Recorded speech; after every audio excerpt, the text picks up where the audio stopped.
नमस्कार. आजची पत्रकार परिषद घेण्याचं विशेष कारण म्हणजे आपल्या विघ्नर सहकारी साखर कारखान्याची निवडणूक प्रक्रिया चालू झालेली आहे. जिल्हा सहकारी निवडणूक अधिकारी निलिमा गायकवाड यांच्याकडे कारखान्याने प्रारूप मतदार याद्या हरकतींसाठी ठेवल्या होत्या. त्या प्रारूप मतदार याद्यांना दिनांक 17/2001 रोजी आम्ही हरकत घेतलेली आहे. ती हरकत ह्या विषयाशी निगडीत आहे की मयत मतदारांची नावे मतदार यादीत असल्याबाबत आमची हरकत होती. कारण आपल्या तालुक्याचं कार्यक्षेत्र हे जुन्नर आंबेगाव 2 तालुक्यांचं आहे आणि त्या कार्यक्षेत्रामध्ये समाविष्ट असलेली गावे जवळपास 200च्या आसपास आहेत. सरासरी कारखान्याचे मतदार 22,400च्या आसपास आहेत.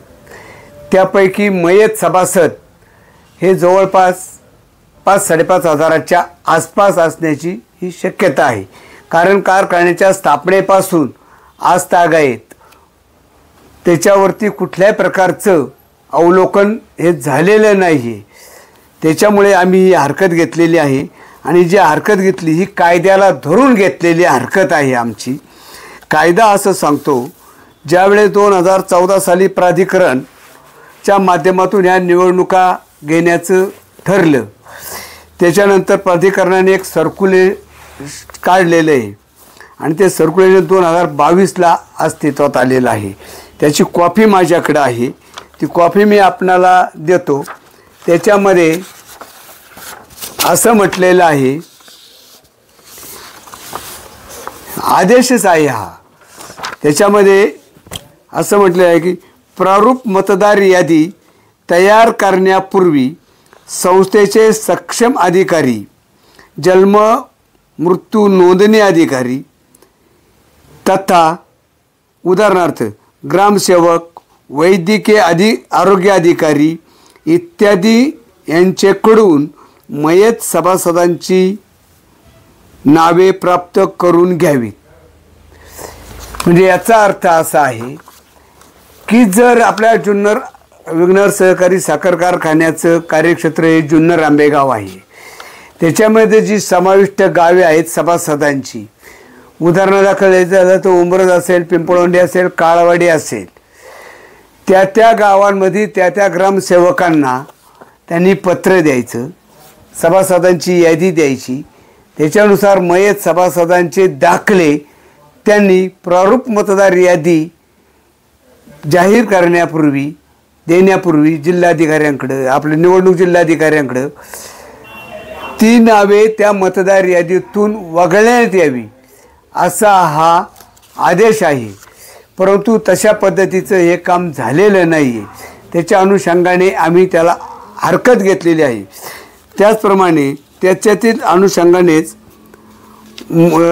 त्यातील दुसरा मुद्दा असा आहे की मयत झालेल्या सभासदांना मतदानाचे अधिकार प्राप्त होत नसल्यामुळे अशा सभासदांची नावे संस्थेने प्रारूप मतदार यादीमध्ये समाविष्ट करण्यात येऊ नयेत हे धडधडीत याच्यामध्ये म्हटलेलं आहे.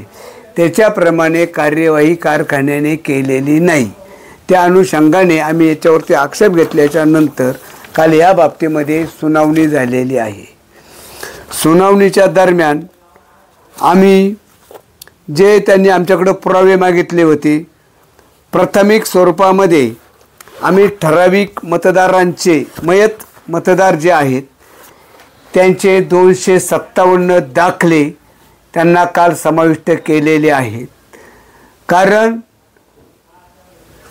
मतदार जो आहे हा त्या कारखान्याच्या प्रक्रियेचा भाग नाही, परंतु कारखाना ह्या प्रारूप मतदार याद्या प्रसिद्ध करण्याचा भाग असल्यामुळे कारखान्याने ह्या प्रारूप मतदार याद्या समाविष्ट करण्यापूर्वी संपूर्ण मयत सभासदांची माहिती मागवून घेऊन त्या प्रारूप मतदार याद्या प्रसिद्ध करायला हव्या होत्या. तशा न केल्यामुळं आम्ही त्यास हरकत घेतलेली आहे आणि काल सुनावणी दरम्यान ह्याच गोष्टी आम्ही जिल्हा सहकारी निवडणूक अधिकारी निलिमा गायकवाड यांच्या लक्षात आणून दिल्याच्या नंतर त्यांनी आमचं संपूर्ण म्हणणं ऐकून घेतलेलं आहे आणि ते ऐकून म्हणणं घेतल्याच्या नंतर जो निकाल आहे हा निकाल त्यांनी राखून ठेवलेला आहे. आता कारखान्याच्या कर्मचारी होते, त्या ठिकाणी MD होते, गुले साहेब होते, सेक्रेटरी थोरवे साहेब होते, गुंजाळ होते, एक शरकर म्हणून होते आणि कारखान्याचे ढमढेरे वकील त्या ठिकाणी होते. त्यांनी गुले साहेबांनी आणि वकिलांनी त्यांचं म्हणणं त्या ठिकाणी मांडलेलं आहे. त्याच्यानंतर मॅडमनी त्यांना एकच सांगितलं, त्यांनी त्यांचं म्हणणं मांडल्याच्या नंतर मॅडमनी सांगितलं की तुमच्या सभासदांना आच येत नाही आहे, सभासदांच्या वारसाच्या हक्कावरती याच्यामुळं गदा येत नाही आहे, जे प्राधिकरणाने गाईडलाईन केलेली आहे याच्याप्रमाणे फक्त काम करा एवढंच हरकत घेणाऱ्यांचं म्हणणं आहे. त्याप्रमाणे तुम्ही काम करा आणि त्या याद्या परत इथं आणून आम्हाला हरकतींच्यानुसार त्या केलेल्या हरकती आहेत त्यांच्या या बाबतीमध्ये तुम्ही काय करणार आहात काय नाही त्याचं म्हणणं आम्हाला तुम्ही द्या. त्यांनी त्यांचं तोंडी म्हणणं दिलेलं आहे. मॅडमनी त्याच्या बाबतीमध्ये हा निकाल राखून ठेवलेला आहे. आज किंवा सोमवारी तो निकाल येईल आणि तो निकाल जर हरकती घेतल्या, आम्ही ज्याप्रमाणे प्रारूप हरकती घेताना पुरावे दाखल केलेले आहेत, मयत सभासदांचे दाखले दिलेले आहेत, कारखान्याने फॉर्मॅलिटी म्हणून संबंधित ग्रामपंचायतींना किंवा ग्रामसेवकांना पत्रव्यवहार नुसता फॉर्मॅलिटी म्हणून करू नये, त्याचे पुरावेसुद्धा मयतांचे दाखले घेऊन तिथे समाविष्ट करावेत आणि ते पुरावे आम्हाला बघण्याचा 32D नुसार हा सभासदांना बघण्याचा अधिकार आहे. त्याच्यानुसार आम्ही ते त्या ठिकाणी जाऊन खातरजमा करूनच पुढील कार्यवाहीसाठी तयार आहोत. जर आमचं समाधान त्या ठिकाणी झालं नाही तर आम्ही याच्या अगेन्स्ट हायकोर्टामध्ये जाऊन ह्या ही जी प्रक्रिया आहे प्रारूप मतदारांची याच्यावरती स्टेसुद्धा घेऊ शकतो. आणि आम्हाला जर कारखान्याने ह्या बाबतीमध्ये जर भूलचूक केली नाही दिलं तर आम्ही वकिलांशी आमचं बोलणं झालेलं आहे हायकोर्टातल्या, त्याच्यावरती आम्हाला स्टे भेटू शकतो याचा ठाम विश्वास आम्हाला आहे. हांडे साहेब, मयत सभासद किती तुम्ही म्हणाले? 5 ते 5.5 हजाराच्या आसपास आहेत. हरकत किती लोकांची होती? आम्ही हरकत आता 257 त्यांना मयताचे दाखले दिलेले आहेत. हरकत आमची जेवढे मयत आहेत जेवढे त्या सगळ्यांवरतीच आमची हरकत आहे. हरकत घेणारी व्यक्ती कोण आहे? अंबादास मुरलीधर हांडे सभासद. तुम्ही तिथे जे ऍप्लिकेशन केलंय शेतकरी संघटनेचं लेटर एवढं केलंय का सभासद म्हणून केलंय? सभासद म्हणून आणि एक मतदार म्हणून ऍप्लिकेशन केलेलं आहे. कुठल्याही संस्थेचा सभासद असल्याशिवाय त्याला ॲप्लिकेशन करता येत नाही आणि त्याचं ज्याला ॲप्लिकेशन करायचं त्याचं नाव त्या मतदार यादीमध्ये असलं पाहिजे, तो त्या संस्थेचा सभासद असला पाहिजे. तर तुम्ही एवढे दिवस प्रयत्न करतायत, मयत सभासदांची यादी गावोगावी मिळवतायत, मयत झाले 5000, माहिती मिळवली 500 लोकांची. हे बघा, आम्ही मगाशी सांगितलं मतदार आहे, मतदार हा त्या याचा भाग होऊ शकत नाही. व्यवस्थेचा भाग कोण आहे? कारखाना आहे. आणि कारखान्यांना अ वर्ग आणि ब वर्गात असलेल्या संस्थांना प्राधिकरणाच्या जशा गाईडलाईन्स आहेत त्याच्याप्रमाणे त्यांनी काम केलं पाहिजे. आमचं म्हणणं एवढंच आहे. तिथे आर्ग्युमेंट काय केलं कारखान्याने त्यांच्या वकिलांनी ॲग्रीमेंट काही केलेलंच नाही आहे. ॲग्रीमेंट जे केलं ते MDंनी केलं दुपारच्या सत्रामध्ये. ॲग्रीमेंट त्यांनी असं केलं की आमच्याकडे जी वारस नोंद होती त्या वारसांनी आलं पाहिजे, त्यांनी त्या ठिकाणी त्यांची वारस नोंद करून घेतली पाहिजे. कोणचे वैयक्तिक वादविवाद असतात त्याच्यामुळे ती वारस होत नाही, त्याच्यामुळे ते सभासदांची नावं त्या मतदार यादीमध्ये तशीच राहतात. ती कमी करण्याचा आम्हाला अजिबात अधिकार नाही किंवा काही नाही. अशा पद्धतीचं त्यांनी त्या ठिकाणी ॲग्रीमेंट केलेलं आहे. आपली बाजू कोणी मांडली? आपली बाजू आम्ही स्वतः मांडलेली आहे. मी मग आता काय त्यातलं निष्कर्ष प्रथमदर्शनी काय? निष्कर्ष प्रथमदर्शनी मॅडमनी त्यांना सांगितलेलं आहे की जे अपीलकर्त्यांचं हरकती घेणाऱ्यांचं म्हणणं जे आहे त्या म्हणण्यानुसार तुमच्या जो सभासद मयत आहे त्याच्यावर कुठली बाधा येत नाही, त्याच्या वारसानं कुठली बाधा येत नाही, परंतु प्राधिकरणाच्या नॉननुसार मयत सभासदाचं नाव त्या मतदार यादीमध्ये नसावं, जेणेकरून पारदर्शक पद्धतीने निवडणूक पार पडेल आणि मतदानाचा टक्का वाढेल. ह्याच्याकडं मॅडमनी त्यांचं लक्ष वेधले. निर्णय कधी येईल अपेक्षित आहे? निर्णय आज संध्याकाळपर्यंत आला तर सोमवारी नक्कीच निर्णय त्याचा लागेल आणि निर्णय जर आपल्या विरोधात गेला तर आपण हायकोर्टात सुद्धा या बाबतीमध्ये जाणार आहोत.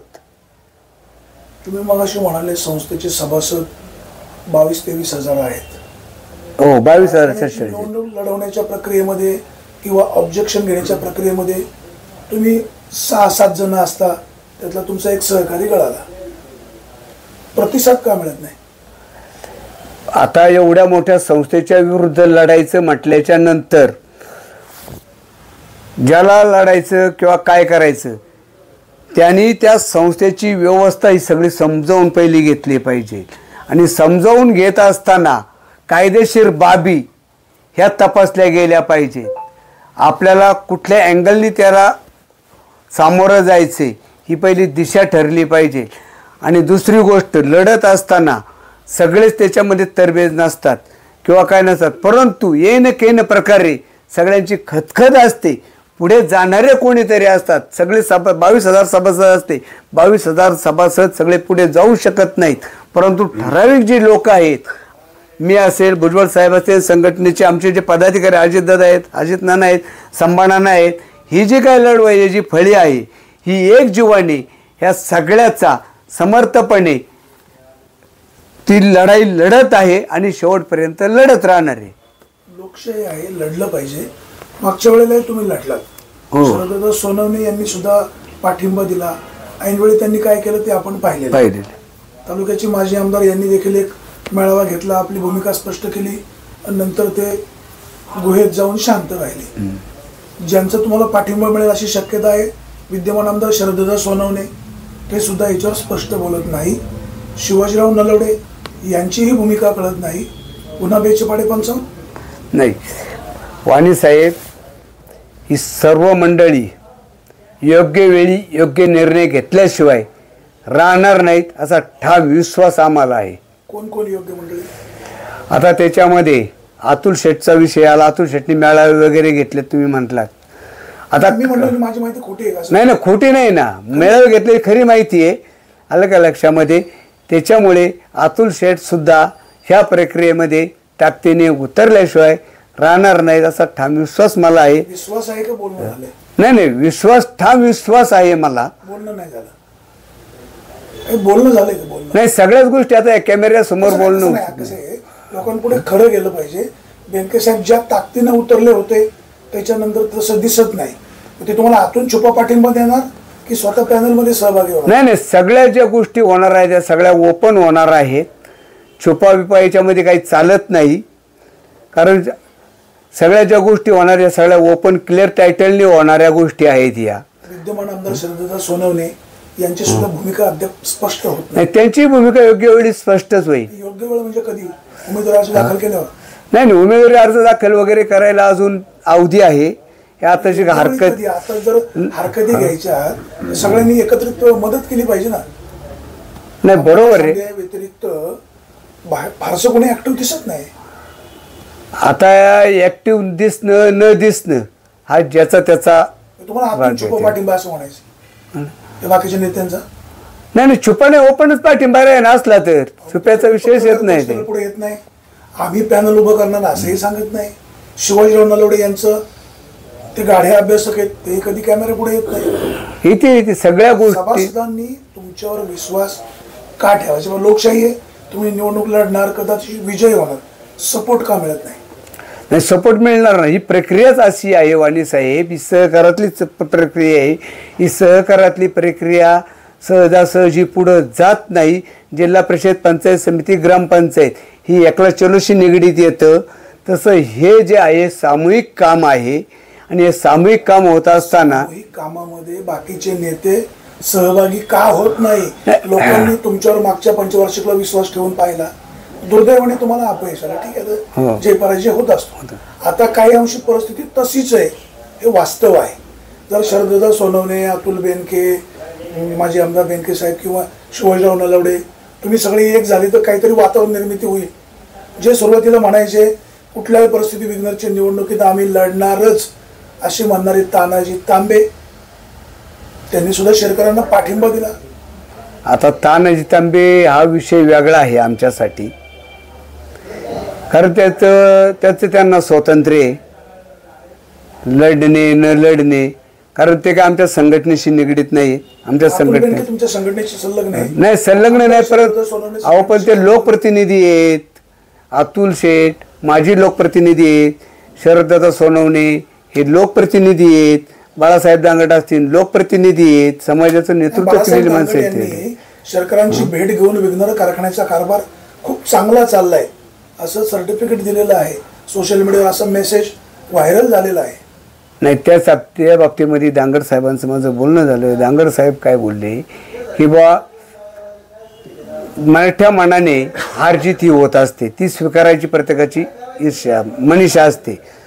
सत्यशील शेरकर हे विधानसभेला पराभूत झाले, कुणाचंही मनोबल खचू नये त्यासाठी आम्ही भेटायला गेलो. हो, मेसेज वाचला का? काय लिहिला होता? नाही, मेसेज वाचला ना. मग आता वाढदिवसाच्या निमित्ताने मेसेज वाचला ना, कोणी असं बोलणार होतं? कारभार कारखान्याचा खूप चांगला चालू आहे, याचा अर्थ काय आहे? आणि त्यांच्या नेकी चांगला असेल ना, म्हणजे बाळासाहेब दांगड त्यांच्या बाजूने, त्यांच्या नेकी चांगला असेल कारभार. आणि आता दांगड साहेबांचं नाव घेतलं, नाही सांगितलं. दांगड साहेब हे लोकप्रतिनिधी आहेत म्हणून यांनी काम केलेले, हे मला तुम्हाला सांगायचे. तुमच्यासोबत कोण कोण पुढारी राहतील? नाही, पुढारी आता आमच्या बघा, मी पहिल्या दिवशी आमची भूमिका स्पष्ट केलेली आहे. येतील त्यांच्यासह, न येतील त्यांच्याशिवाय. परंतु मला ठाम विश्वास आहे की ही सर्व मंडळी बरोबर आल्याशिवाय राहणार नाही, असा ठाम विश्वास आहे आम्हाला. तानाजी तांबे असं म्हणाले की माजी आमदार अतुल बेनके यांनी एका खाजगी संस्थेच्या मार्फत सर्वे केला, सभासदांचा अंदाज घेतला, त्याच्यामध्ये आपल्याला काही प्रतिसाद मिळत नाही असं पाहून अतुल बेनके एक्झिट झाले असं तांबे म्हणाले. आता कोण कधी सर्वे केला, काय झालं त्यांचं त्यांना माहिती, तांब्यांना आणि अतुल शेठला माहिती. आपल्याला तर काय माहिती नाही.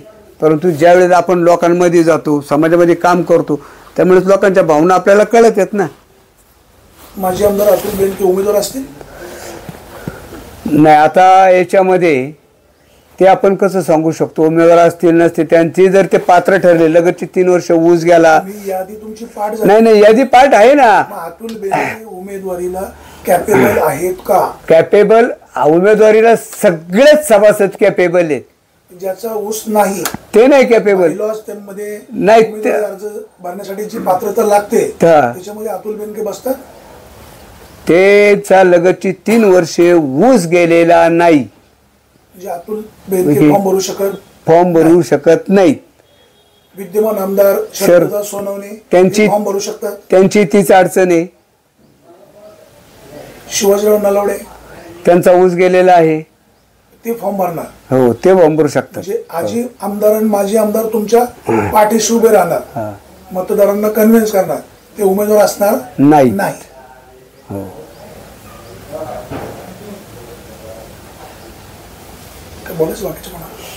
बरेच अध्यक्ष, तुमची पहिली पत्रकार परिषद जेव्हा झाली, कारखान्याची निवडणूक तुम्ही लढवणार, त्यावेळी सोशल मीडियावर बऱ्याच मंडळींचं असं म्हणणं होतं, शेतकरी संघटनेला फक्त विघ्नर सहकारी साखर कारखानाच दिसतो का?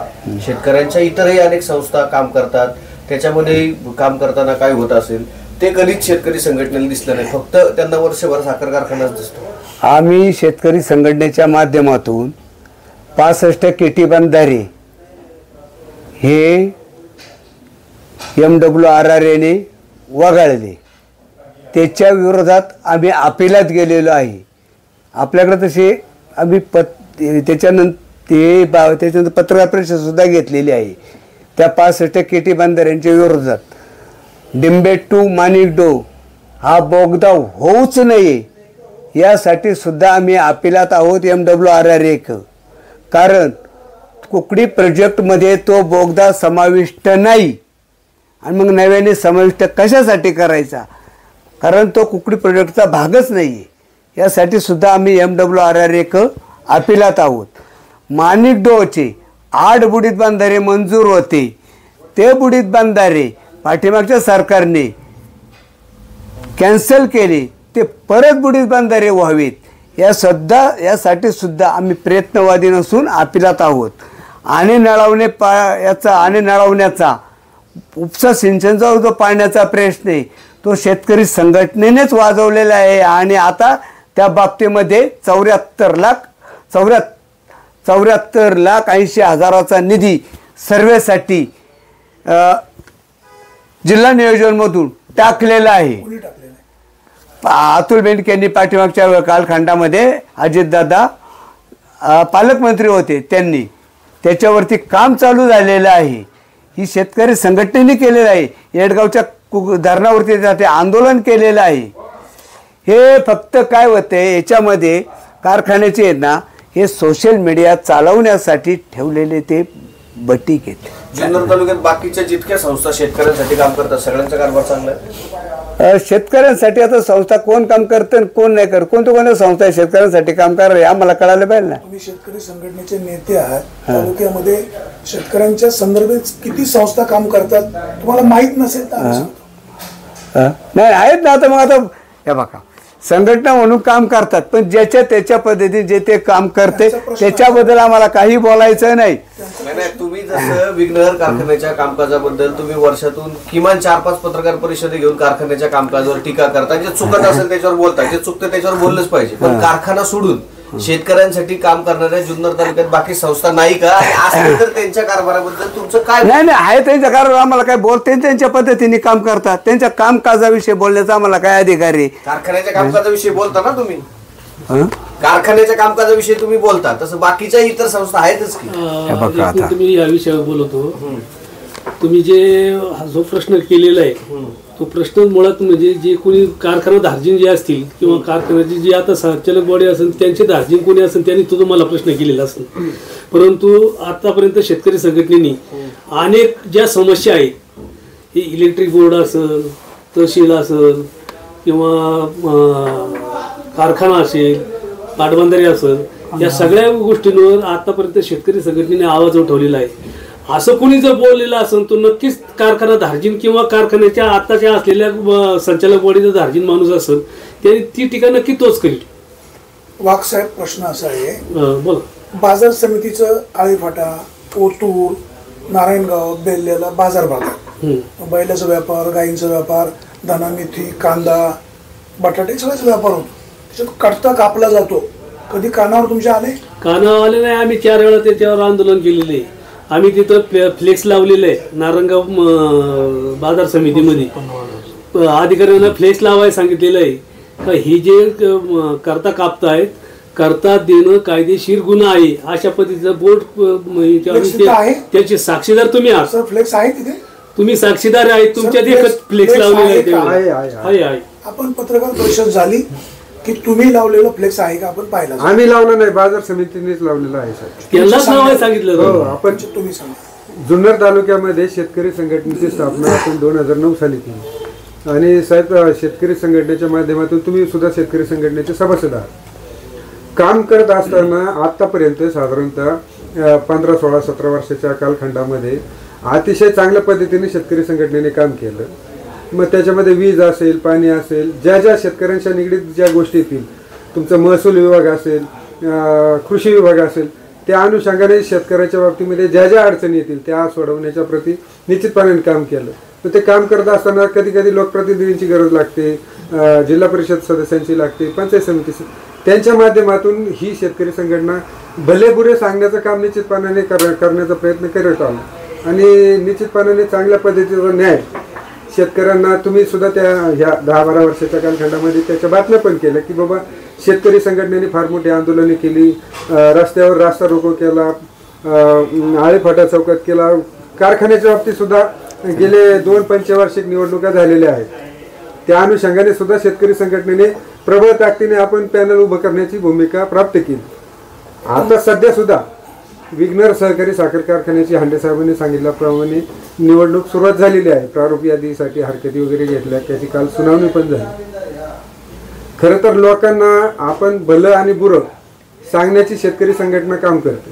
लोकांनी किती विश्वासार्थतेने शेतकऱ्यांबरोबर शेतकरी संघटनेबरोबर आलं पाहिजे, मग जी सत्ताधारी मंडळी असतात त्याच्यामध्ये फूट पाडून, शेतकरी संघटनेमध्ये फूट पाडून, मग अशी अभिभावनी प्रश्न केला की शेतकरी बाकीच्या संघटना सुद्धा तुमच्याबरोबर आहेत. आपल्या तालुक्यामध्ये आता निर्माण झाल्या, आपल्या तालुक्यात सुद्धा आता 5-6 संघटना नवीन नव्याने तयार झाल्या.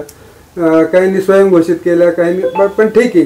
शेतकरी संघटनेचं फलित एक असं आहे की बाबा हा विचार, शेतकरी संघटनेचा विचार ह्या सगळ्या मंडळींना कळाला की बाबा शेतकरी संघटना काहीतरी विचार मांडून शेतकऱ्यांना न्याय द्यायचा प्रयत्न करते. त्या अनुषंगाने जी लोक काम करतायत ती सगळी चांगलीच, म्हणजे त्यांना निश्चितपणाने धन्यवाद दिले पाहिजे की शेतकरी हिताचं काम तुमच्या माध्यमातून सुद्धा चांगलं झालं पाहिजे, ही शेतकरी संघटनेची भूमिका आहे.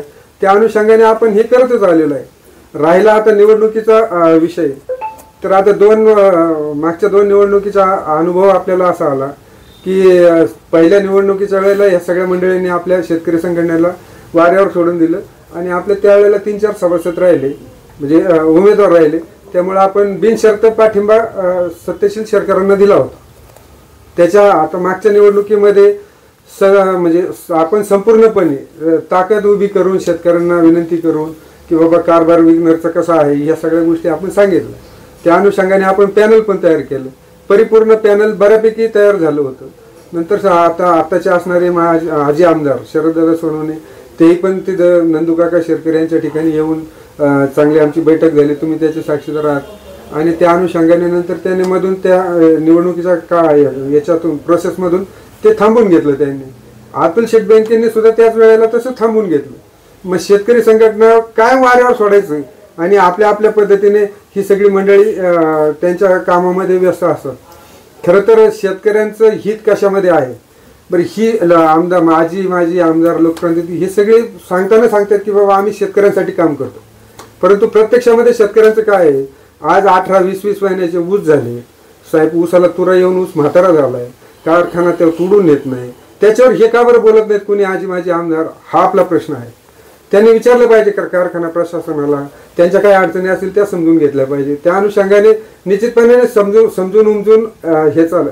आता बाकीच्या आपल्या परिसरामध्ये भीमाशंकर कारखाना असेल, पराग असेल, आपल्या कारखान्यातल्या कार्यक्षेत्रातला ऊस बाहेरचे कारखाने चोरून येतात. चोरून म्हणजे ते पैसे देऊन येतात, तर चोरून येतात असं म्हणत नाही, पण ते आपले शेतकरी सुद्धा त्यांना द्यायला लागले की बाबा आपला ऊस 12-13-15 महिन्यात तुटला पाहिजे. जर विघ्नर जर 18-20 महिने जर ऊस तोडत नसेल तर त्याने सुद्धा का वाट पाहायची. समजा एखाद्या शेतकऱ्याने अल्पभूधारक शेतकरी असेल, त्याने खंडाने जमीन घेतलेली असेल, ते खंडाच्या जमिनीमधून त्याला खंड रक्कम द्यायला लागते, उत्पन्न घटतं, याला जबाबदार कोण. मग हे सुद्धा चेअरमननी लक्षात घेऊन प्रशासन व्यवस्थित चालवलं पाहिजे. ह्या सगळ्या गोष्टी लोकांचं भलं बुरं सांगण्याचं काम निश्चितपणे शेतकरी संघटनेचं आहे. शेतकरी संघटना फार मोठी पैशावाली आहे, पैसे सबळ आहे ताकदीने, आणि मग ती निवडणूक लढताय. तुम्हाला सॅल्यूट आहे. शेवटी कोणीतरी अन्यायाच्या विरुद्ध लढलं पाहिजे.